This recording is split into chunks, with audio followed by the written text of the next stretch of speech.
Hay una cosa bastante sospechosa en el mundo de la literatura. Y es que nos gustan muchísimo los escritores desgraciados, pero muchísimo. Nos fascinan los depresivos, nos fascinan los alcohólicos, los arruinados, los tuberculosos, los que se pelean con el mundo entero, con su familia, con el editor. Y ya puestos, yo creo que hasta se pelean cada minuto consigo mismos, ¿no? Antes de desayunar, te diría. Nos encantan esos autores, ¿no? Que escribían como auténticos dioses y que vivían como si les hubieran soltado encima, yo creo que les hubieran mandado ya a la existencia sin manual de instrucciones y con 2 tornillos o con una caja entera de tornillos menos. Y empiezo con una confesión, el vídeo de hoy, porque así lo siento. Y te tengo que decir que el primero que le fascinan todos estos autores es a mí. Todas estas desgracias, ¿no? Si no, no haría este tipo de vídeos. O sea que yo vengo aquí a dar lecciones desde una supuesta superioridad moral, pero en plan de, no sé, de que está mal idealizar el sufrimiento ajeno y bla, bla, bla, pero no, yo soy exactamente ese tipo de lector, que escucha la frase genio autodestructivo, o vida caótica, o mala salud mental, cartas desesperadas, final horrible, y automáticamente digo, allá que voy yo. A ver, venga, cuéntamelo todo, dame fechas, quiero muchos detalles, dame anécdotas, dame diarios, dame la ruina completa de este ser humano. Porque claro, una cosa es ser un genio y otra muy distinta, el ser una persona mínimamente funcional. Y la literatura está totalmente llena de gente que es tremendamente brillante, que para llevar una vida ordenada sería pues muy regulero, digamos, muy chungo. Gente que es capaz de escribir una página inolvidable y fracasar al mismo tiempo estrepitosamente en casi todo lo demás de su vida, pero en todo. Y así dicho tal cual, pues suena un poquito feo, suena... Me puedes decir que suena cruel, pero también tiene algo magnético, no me lo negarás. Algo que nos tira y enseguida, en breve, en un instante, te voy a decir por qué.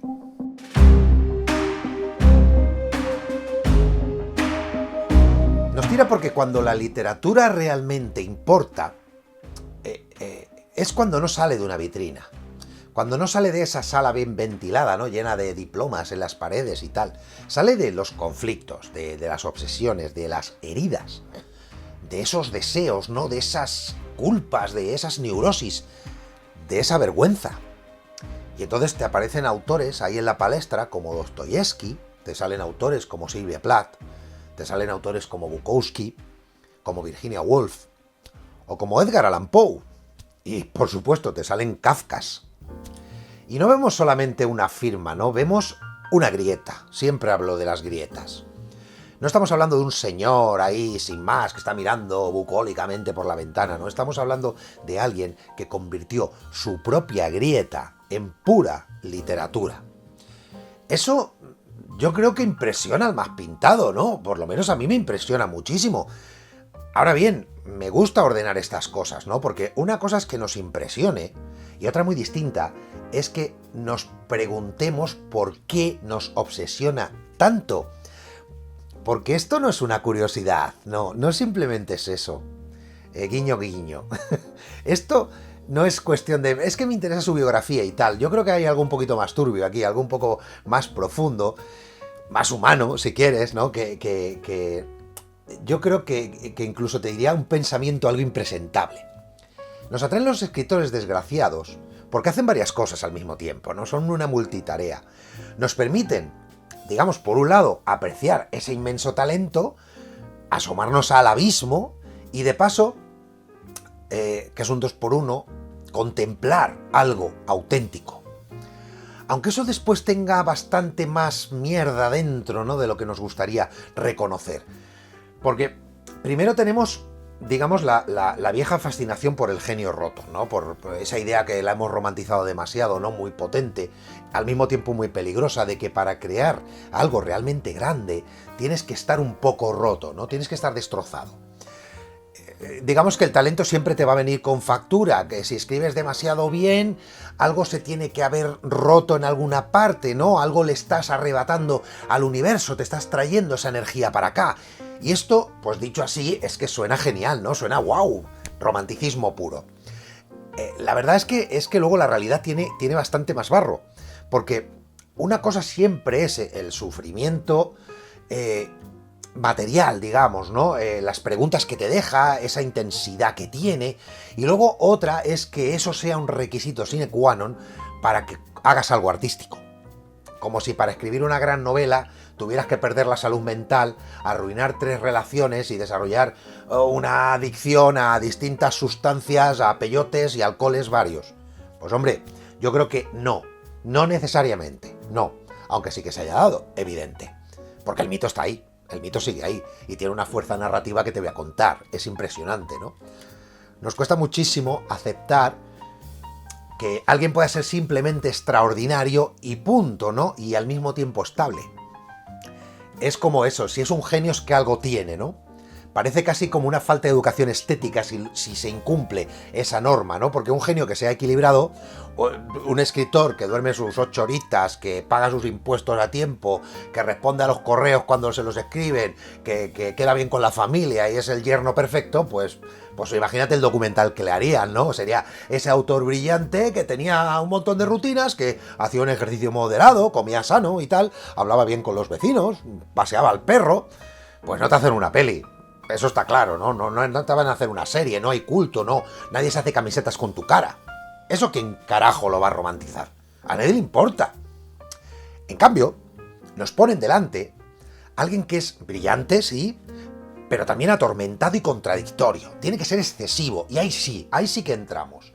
Ahí digamos que el cerebro cultural se nos enciende como una verbena. Vemos luces y estrellas por todas partes, porque no solamente estamos admirando la obra, sentimos que estamos entrando en una especie de santuario del dolor, con resultados estéticos llenos de velas, ahí, para orar. Eso a nuestro subconsciente digamos que le permite hacer una especie de trampa muy humana, ¿no? Y es pensar que el sufrimiento sí produce belleza. Y de esa manera, digamos que lo dejamos justificadito, ¿no? Como si ese desastre biográfico se redimiera porque alguien dejó un poema que siglos después la gente repite. Por eso hay que tener un poco de cuidado con esto, ¿no? Porque hay una indecencia un pelín seria en este asunto. Cuando yo me enfrento a estos autores, ¿no? Cuando hablo de ellos, como si su tragedia fuera parte del pack de lujo que tienen, ¿no? Como si el hecho de que se hayan suicidado, la depresión, el alcoholismo, esa miseria o esa violencia fueran una especie de accesorios, ¿no? De skills culturales que se van añadiendo. Siento que es un poco pornografía y es una pátina interesante, sí, pero no lo quiero como un filtro sepia. Porque en muchas ocasiones eran vidas tremendamente espantosas. Y el problema es que a nosotros hoy nos llega todo convertido en un relato, ¿no? Yo te hago un relato sobre ello, ves un mito, ves una leyenda, la leyenda se embellece con el paso del tiempo, muchísimo más incluso de lo que realmente fue, y sobre todo lo que realmente ese autor vivió desde dentro, que tuvo que ser un auténtico infierno, y ya está, ya lo tienes. Y ahí están un poquito las claves, ¿no? Porque nos obsesionan los escritores desgraciados, que convierten ese caos que tienen en formas reconocibles. Y eso es una promesa tremenda, ¿no? Porque digamos que todos ellos, de mayor a menor medida, digamos que todos, y sobre todo nosotros también, pues todos tenemos desorden, ¿no? Todos tenemos contradicciones, zonas feas en nuestro interior, siempre tenemos algo que no nos encaja del todo con los demás, y cuando vemos a alguien que transforma esa fractura que tiene en una novela, en un diario, o en un poema, o en un soneto, lo que sea, sentimos que quizás el dolor no es solamente un desperdicio, que quizás de ahí puede salir algo jugoso, que quizá la herida no se cierra, pero nos cuenta cosas que nos gustan, y cuando nos hablan bien, estas heridas es que nos dejan atornillados a la silla.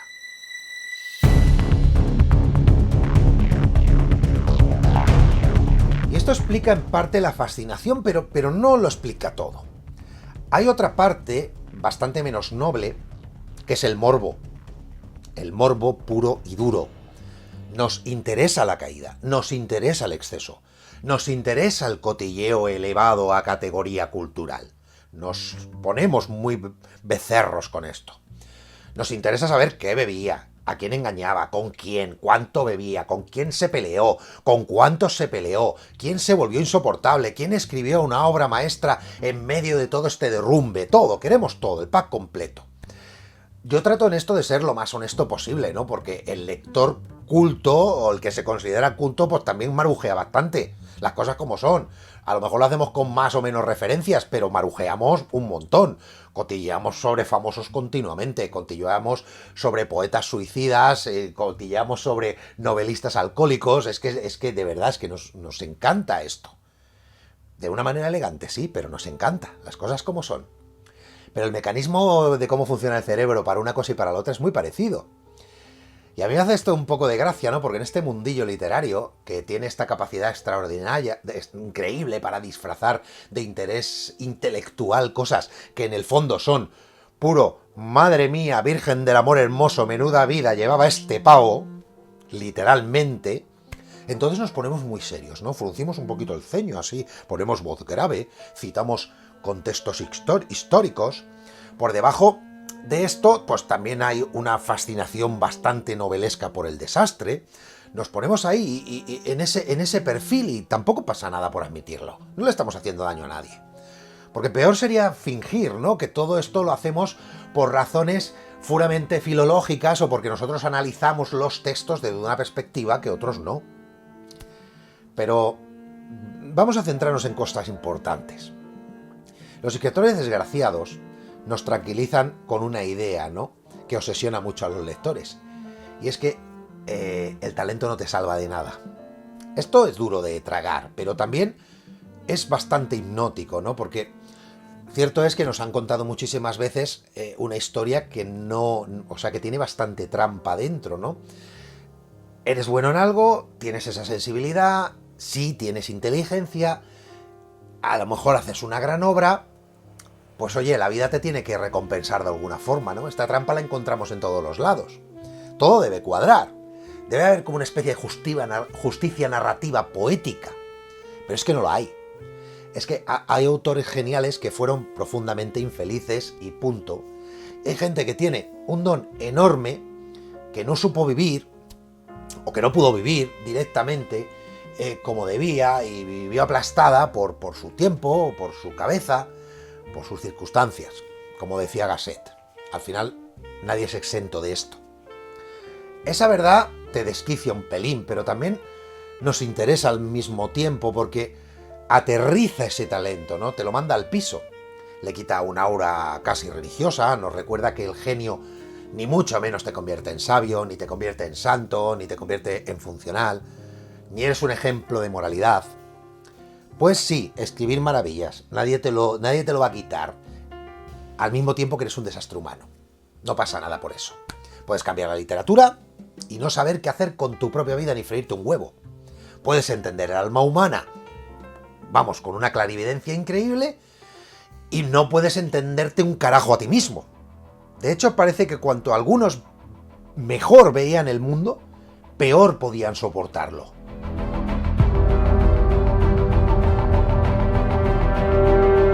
Esta es una zona minada. Porque hay una cosa de distinta en contar el conflicto y en otra en celebrarlo. A mí, ya lo he dicho, me interesan mucho las vidas rotas de ciertos autores. Lo vemos en el canal. Pero cada vez me interesa menos la versión decorativa de esa ruina, ¿no? Digamos que esa forma de convertir ese sufrimiento, de instrumentalizarlo y hacerle un merchandising con él, un merchandising espiritual. Esa pose de que hay que sufrir para crear, ¿no? Mira, sufrir es sufrir. Escribas o no, es una mierda sufrir. Y puestos a elegir, pues oye, haz buena literatura sin tener que destrozarte la vida, creo yo, que no pasa nada. Lo que pasa que es que esta manía de la cultura romántica nos deja una resaca y su sombra es tremendamente alargada.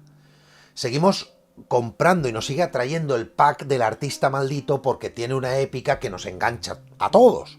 Tiene relato, tiene intensidad.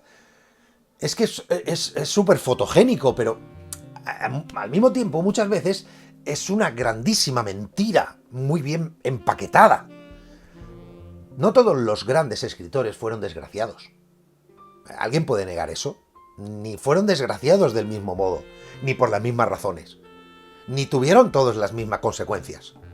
Meterlos a todos en ese mismo saco, en esa vitrina, ¿no? De que si eres un genio atormentado, lo vas a conseguir, es una forma, creo que bastante vaga, de pensar poco.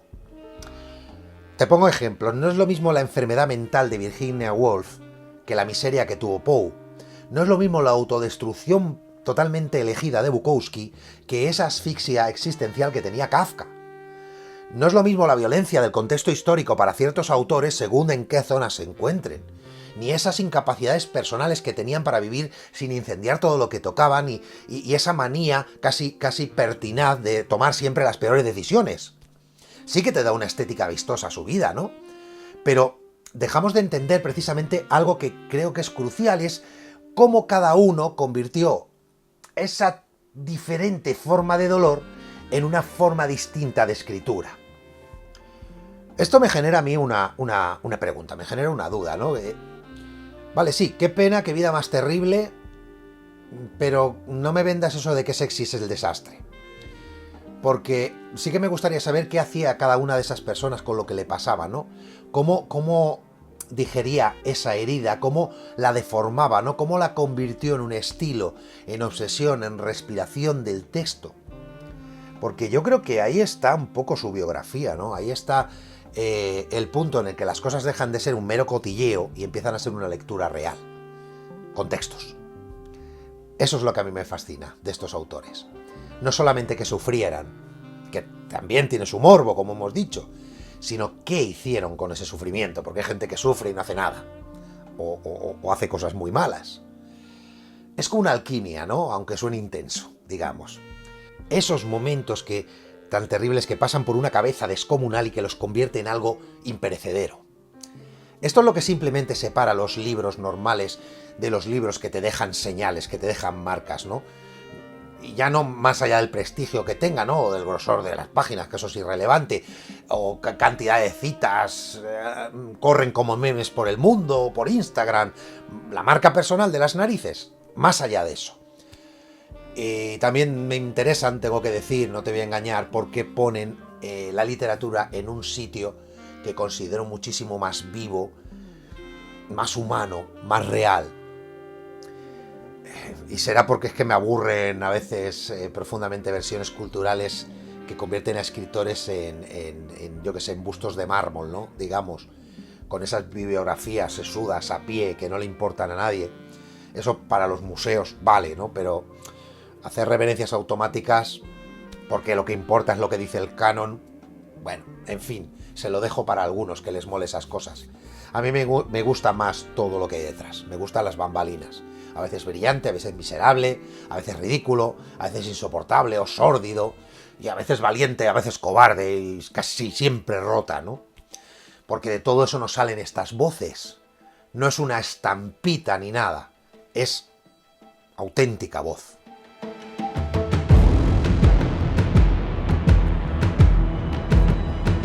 Te tengo que contar otro riesgo que veo que aparece, ¿no? Con estas cosas. Creo que esto pasa a veces cuando la gente no quiere leer ciertas obras. Hay muchas veces que la gente quiere saber cuántas amantes tuvo un escritor, a quién votaba, cuántos litros de alcohol bebía, cómo murió, pero luego no entendió ni una sola página de lo que escribió. Eso me parece un poco triste, ¿no? Digamos, según el contexto también, ¿no? Cada cosa bien colocada en su lugar. Porque entonces ese autor desgraciado se convierte en un personaje, en un muñeco, en una leyenda que se puede consumir.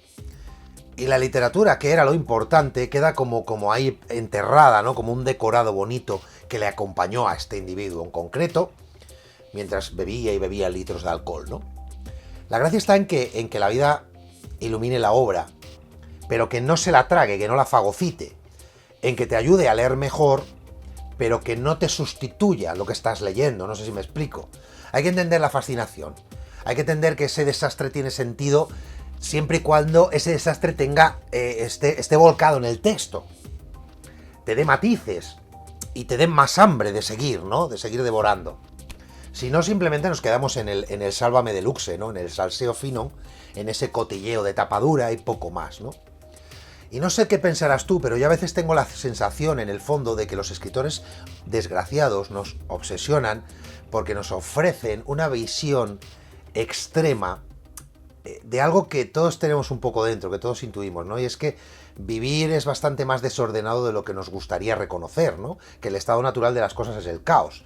Y que la literatura, cuando acierta, no ordena ese caos del todo, ¿no? Pero al menos le da cierta forma, ¿no? Le da cierto color. Le da palabras, le da música. A veces tienes esos momentos de claridad momentánea, ¿no? Y eso, ojo, creo que ya es mucho, ¿no? Está bien. Yo lo admiro. Y no lo admiro solo porque esta gente desgraciada sufriera, lo admiro porque supieron mirar ahí dentro, ¿no? Supieron sacar algo de ahí. No se volvieron con las manos vacías. Fueron capaces de hacer algo. Eso es bonito, ¿no? El caerse y levantarse y tal, aunque luego terminaran fatal. Y conviene decirlo, ¿no? Conviene decirlo un poquito claro, ¿no? No hay que romantizar nunca jamás estas destrucciones. No hace falta hundirse para escribir bien, hay muchos que no lo han hecho y han triunfado. No hace falta volverse un mártir del arte. No hace falta vivir como si fuera tu vida un accidente ferroviario para poder avalar lo que estás escribiendo. Esa película es que nos la han vendido demasiadas veces y gracias, pero no más, no hace falta. Pero también no finjamos que esas vidas no nos interpelan de alguna manera, ¿no? Nos interpelan precisamente porque nos recuerdan que la literatura no nace en un laboratorio aséptico y está todo calculado, ¿no? Aunque haya mucho marketing hoy en día que cree que sí. Nace del choque entre la mirada de una persona y el mundo que la rodea a esa persona, ¿no? A veces el choque deja heridas, a veces no. A veces deja ruina, a veces no. A veces deja páginas que siguen vivas 100 años después, 200 años después, pero eso a veces no.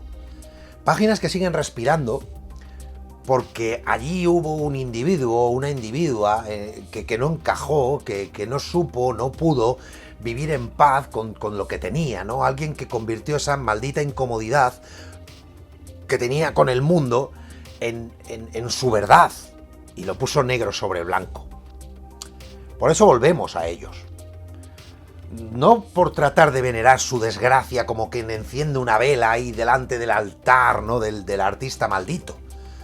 No para decir, ¡oh, qué bello sufrir! Si sufres verás, ¿no? Al final lo tienes, ¿no? Volvemos porque esas vidas excesivas, esas vidas rotas, a veces lamentables, muchas de ellas enormes, en ellas vemos una versión aumentada de lo que tenemos nosotros aquí dentro, de nuestras propias grietas. Porque sus libros nos recuerdan que incluso del barro, de la mierda, puede salir una forma apreciable, puede salir una frase, una voz, algo lúcido.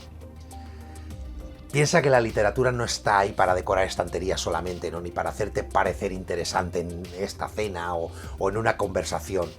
Está para tocar algo con las manos, para sentirlo, para moverte algo dentro.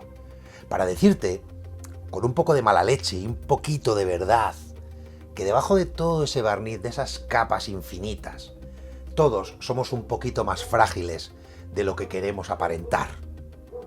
Y aún así, a pesar de todo esto, seguimos leyendo, seguimos buscando y seguimos volviendo a esas voces que supieron cómo hacer que esa grieta fuera algo atractivo para poder observarlo. Porque al final, lo mejor está por leer.